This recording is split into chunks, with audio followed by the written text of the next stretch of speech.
Very good morning student. आज हम जो स्टडी करेंगे वो है सदिश या वेक्टर्स, है ना। तो सदिश के बारे में स्टडी करने से पहले हमें पता होना चाहिए कि फिज़िकल क्वांटिटीज़, भौतिक राशियाँ क्या होती हैं। तो भौतिक राशियाँ क्या है, जिसे क्या किया जा सकता है, मापा जा सकता है या मेज़र किया जा सकता है। तो जो हमारी भौतिक राशियाँ हैं ये 2 टाइप्स की हैं। एक हो गया आपका अदिश राशियाँ, स्केलर क्वांटिटीज़, सदिश राशियाँ, वेक्टर क्वांटिटीज़। तो जो हमारी स्केलर क्वांटिटीज़ हैं ये क्या होती हैं? स्केलर क्वांटिटी वो क्वांटिटी हैं जिनमें क्या होती है, डायरेक्शन नहीं होती है, जबकि उनका क्या होता है, परिणाम होता है। परिणाम मीन्स वैल्यू, उनकी एक क्या होगी, पर्टिकुलर वैल्यू होगी।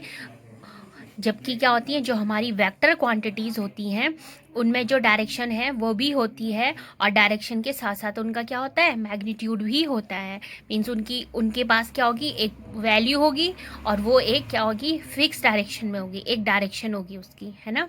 तो जो हमारी अदिश राशियाँ हैं उनके जो एग्जाम्पल हैं ये मैंने यहाँ पे लिखे हुए हैं। तो सबसे पहले हो गया आपका लंबाई, द्रव्यमान, आयतन, घनत्व और चाल। वैसी जो हमारी सदिश राशियाँ हैं इनके जो एग्जाम्पल हैं वो है वेग, त्वरण, बल और संवेग। तो मैं आपको थोड़ा एग्जाम्पल से समझाती हूँ कि कैसे हम इन्हें डिफाइन कर सकते हैं। तो मैं एक एग्जाम्पल ले लेती हूँ आपका अदिश राशियों का। ये है जैसे लंबाई है। तो सबसे पहले ये हमारे पास एक लाइन है ए बी। सपोज इसकी जो लेंथ है वो 1 मीटर है। कितनी है, 1 मीटर है। तो ये सिर्फ क्या बता रहा है, 1 मीटर। इस ए बी की क्या बता रहा है, लेंथ या वैल्यू।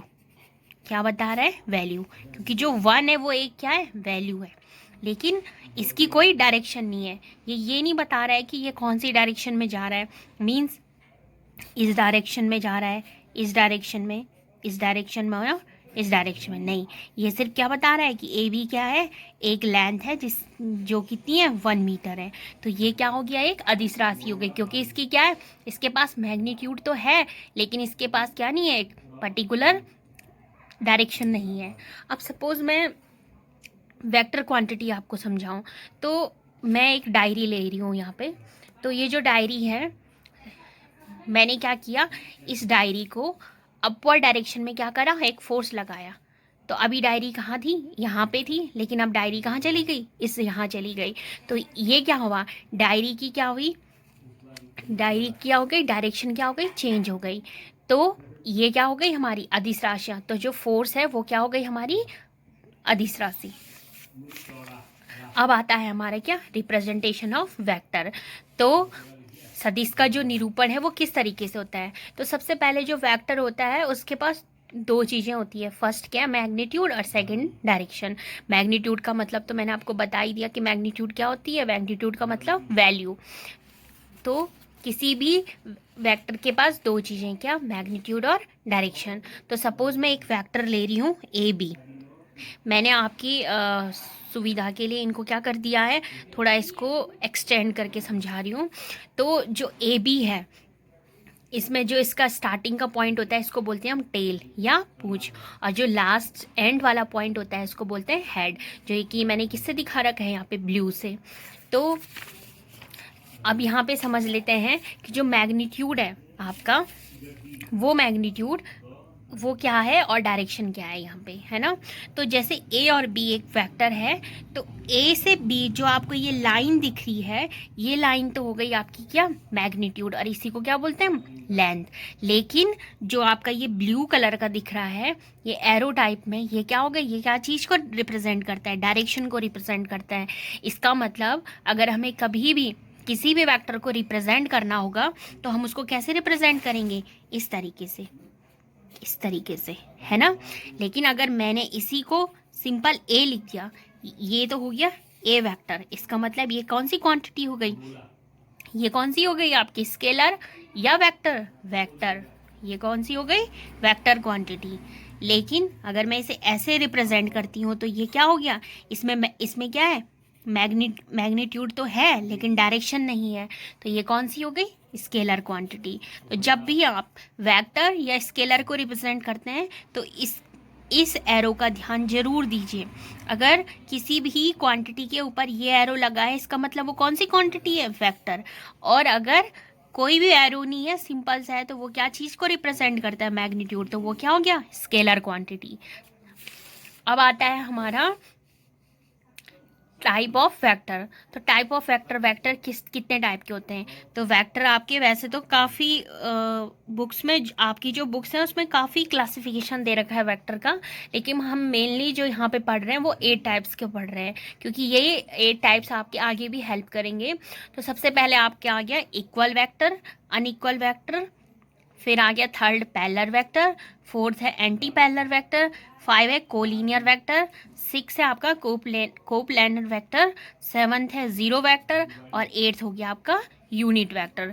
तो हम अब इनके बारे में थोड़ा बहुत डिस्कस कर लेते हैं यहाँ पे कि इक्वल वेक्टर क्या हुआ, अनइक्वल वेक्टर क्या हुआ है, पैरेलल वेक्टर क्या हुआ, है ना। तो इक्वल का मतलब तो पता ही है आप सबको। इक्वल का मीन्स क्या होता है? समान। तो समान वेक्टर, तो समान वेक्टर किसको बोलेंगे? जिसका मैग्नीट्यूड सेम होता है और डायरेक्शन भी सेम होती है। तो जैसे ये यहाँ पे क्या है, दो दो दो वेक्टर है आपके, वेक्टर ए और वेक्टर बी। तो आपको दिख रहा होगा कि वेक्टर ए और वेक्टर बी की जो वैल्यू है, दोनों का जो स्टार्टिंग पॉइंट है वो भी सेम है, एंड पॉइंट भी क्या है? सेम है। तो इसका मतलब क्या हो गया? डायरेक्शन भी सेम डायरेक्शन में है और मैग्नीट्यूड भी क्या है? सेम। तो इसका मतलब कि ये कौन सा वेक्टर हो गया? Equal vector. अब हम आते हैं अनइक्वल वेक्टर पे। तो अनइक्वल वेक्टर क्या हो गया कि जिसमें क्या होता है? मैग्नीट्यूड, मैग्नीट्यूड तो क्या होगा उसका? सेम, लेकिन डायरेक्शन क्या होगी उसकी? डिफरेंट। तो यहाँ पे आपको दिख रहा है ये वेक्टर ए है और ये वेक्टर क्या है? बी है। तो वेक्टर ए की जो डायरेक्शन है वो देखो आपकी साइड को है, लेफ्ट की साइड को, और जो वेक्टर बी है उसकी डायरेक्शन कहाँ है? राइट की साइड को। तो ये क्या हो गया? अनइक्वल वेक्टर, कि इनकी डायरेक्शन तो डिफरेंट है लेकिन मैग्नीट्यूड सेम है। अब आता है हमारा पैरेलल। तो पैरेलल का मतलब तो सबको ही पता होगा ना, ये बताने की जरूरत तो है नहीं, फिर भी बता देती हूँ। पैरेलल कैसी होती है? ये दो लाइन, ये 2 लाइन्स हमारे पास ए और बी। तो पैरेलल किसको बोलते हैं? जो लाइन्स आपस में कभी क्या नहीं होती हैं, इन्फिनिटी पे जाके भी एक दूसरे को कट नहीं करती हैं, जो हमेशा क्या होंगी? इस तरह से पैरेलल होंगी, समानांतर, है ना। तो वो गई पैरेलल। तो पैरेलल से मतलब समझ गए होंगे ना कि समानांतर। तो इसमें क्या होता है? जो मैग्नीट्यूड है वो तो सेम नहीं होता है, लेकिन डायरेक्शन क्या होती है? सेम होती है। अब आप देख सकते हैं ये वेक्टर ए है और ये वेक्टर बी है। तो वेक्टर ए जो है, वेक्टर ए की जो लेंथ है वो ज़्यादा है और वेक्टर बी की जो लेंथ है वो क्या है? कम है। लेकिन है तो दोनों पैरेलल ना, तो इसका मतलब मैग्नीट्यूड तो क्या है इनका? अलग अलग, वैल्यू क्या है? डिफरेंट है। अगर हम मेज़र करें यहाँ से और यहाँ तक की जो लेंथ है वो ज़्यादा है as compare to b vector के, है ना। तो इनकी डायरेक्शन तो क्या है? सेम है, लेकिन मैग्नीट्यूड क्या है? डिफरेंट है। अब आते हैं एंटी पैरेलल। तो एंटी पैरेलल का मतलब अपोजिट डायरेक्शन में। तो अब डायरेक्शन भी अलग हो गई और मैग्नीट्यूड भी क्या हो गया? अलग हो गया, है ना। तो डिफरेंट डिफरेंट मीन्स मैग्नीट्यूड भी डिफरेंट है और डायरेक्शन भी डिफरेंट है। तो देख सकते हैं ये क्या हो गया आपका? ए वेक्टर और ये बी वेक्टर, फिर से क्या है? दोनों की डायरेक्शन अलग अलग है। ठीक। अब आते हैं हम नेक्स्ट आते हैं कोलिनियर। कोलिनियर मतलब समरेखीय। अच्छा, कोलिनियर मैं आपको समझा देती हूँ। मीन्स सपोज एक वेक्टर ये है, फिर यहीं से दूसरा वेक्टर आपका ये है, फिर तीसरा वेक्टर इस तरीके से है ना। तो कोलिनियर मतलब समरेखीय, एक ही रेखा में, है ना। तो इनमें क्या होता है? मैग्नीट्यूड तो सेम नहीं होता है, लेकिन डायरेक्शन क्या होती है? सेम होती है। तो आप देख भी सकते हैं कि यहाँ से और यहाँ तक की जो लेंथ है वो थोड़ा ज़्यादा है, ये थोड़ा कम है, डायरेक्शन क्या है इनकी? सेम है। तो ये आपका क्या हो गया? कोलिनियर। अब आता है कोप्लेनर। कोप्लेनर मतलब मीन्स वेक्टर, कोप्लेनर वेक्टर का मतलब ऐसा वेक्टर जो क्या है? एक प्लेन में है, एक प्लेन सरफेस में है ना। तो जैसे मैं आपको एग्जाम्पल के लिए समझा देती हूँ कि कोप्लेनर क्या होगा। सपोज ये एक प्लेन है मेरा, एग्जाम्पल के लिए ये एक प्लेन है ना। तो ये प्लेन है, एक वेक्टर ये है मेरा और एक वेक्टर ये है मेरा। तो ये दोनों वेक्टर क्या है? एक ही प्लेन में है। तो ये कैसे कैसे वेक्टर हो गए? कोप्लेनर वेक्टर, है ना। और हम एक और एग्जांपल ले सकते हैं।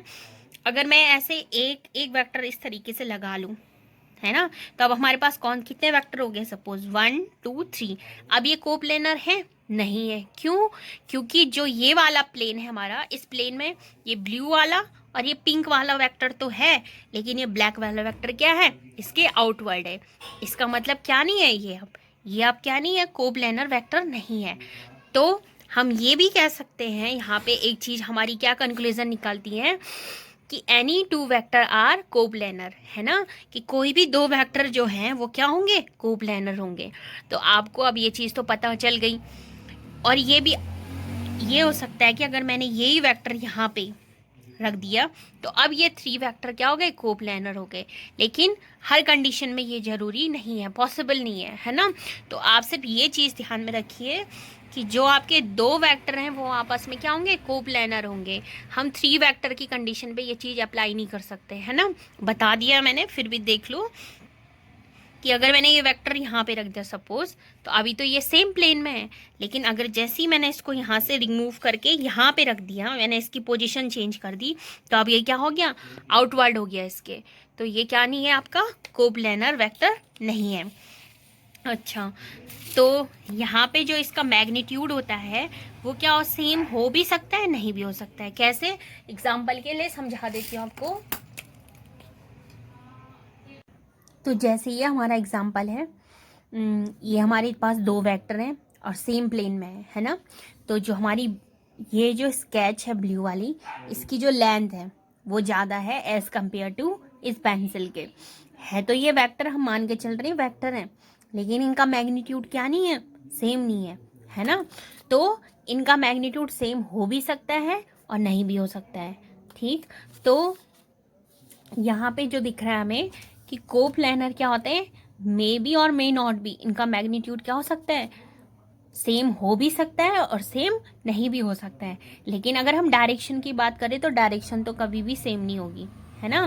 क्योंकि देख लो, आप खुद ही देख रहे हो कि जो यहाँ पे भी मैंने एग्जाम्पल की अगर ये दिखा दिया आपको कि जैसे ये है, तो इसकी जो डायरेक्शन है वो क्या है, इस साइड में, और इस वाले वेक्टर की जो डायरेक्शन है वो कहाँ है, नीचे की डायरेक्शन में, है ना। तो उनकी डायरेक्शन क्या नहीं है, सेम नहीं है, ठीक। तो अब आता है हम जीरो वेक्टर।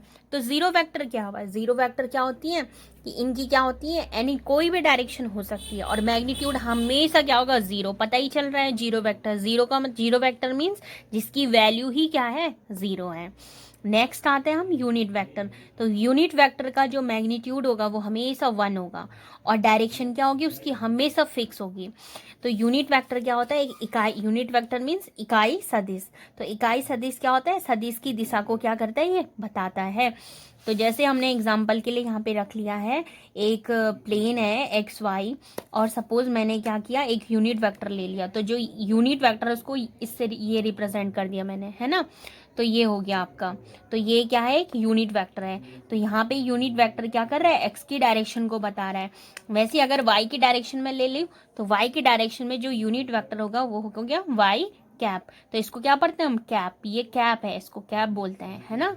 तो ये हमारा हो गया यूनिट वेक्टर। तो इस तरीके से हमारे यहाँ पे क्या होते हैं, वेक्टर्स क्या होते हैं, सारे कंप्लीट होते हैं। आई होप कि आप लोगों को अच्छे से समझ में आया होगा।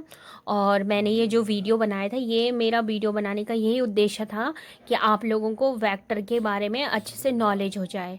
So thank you so much.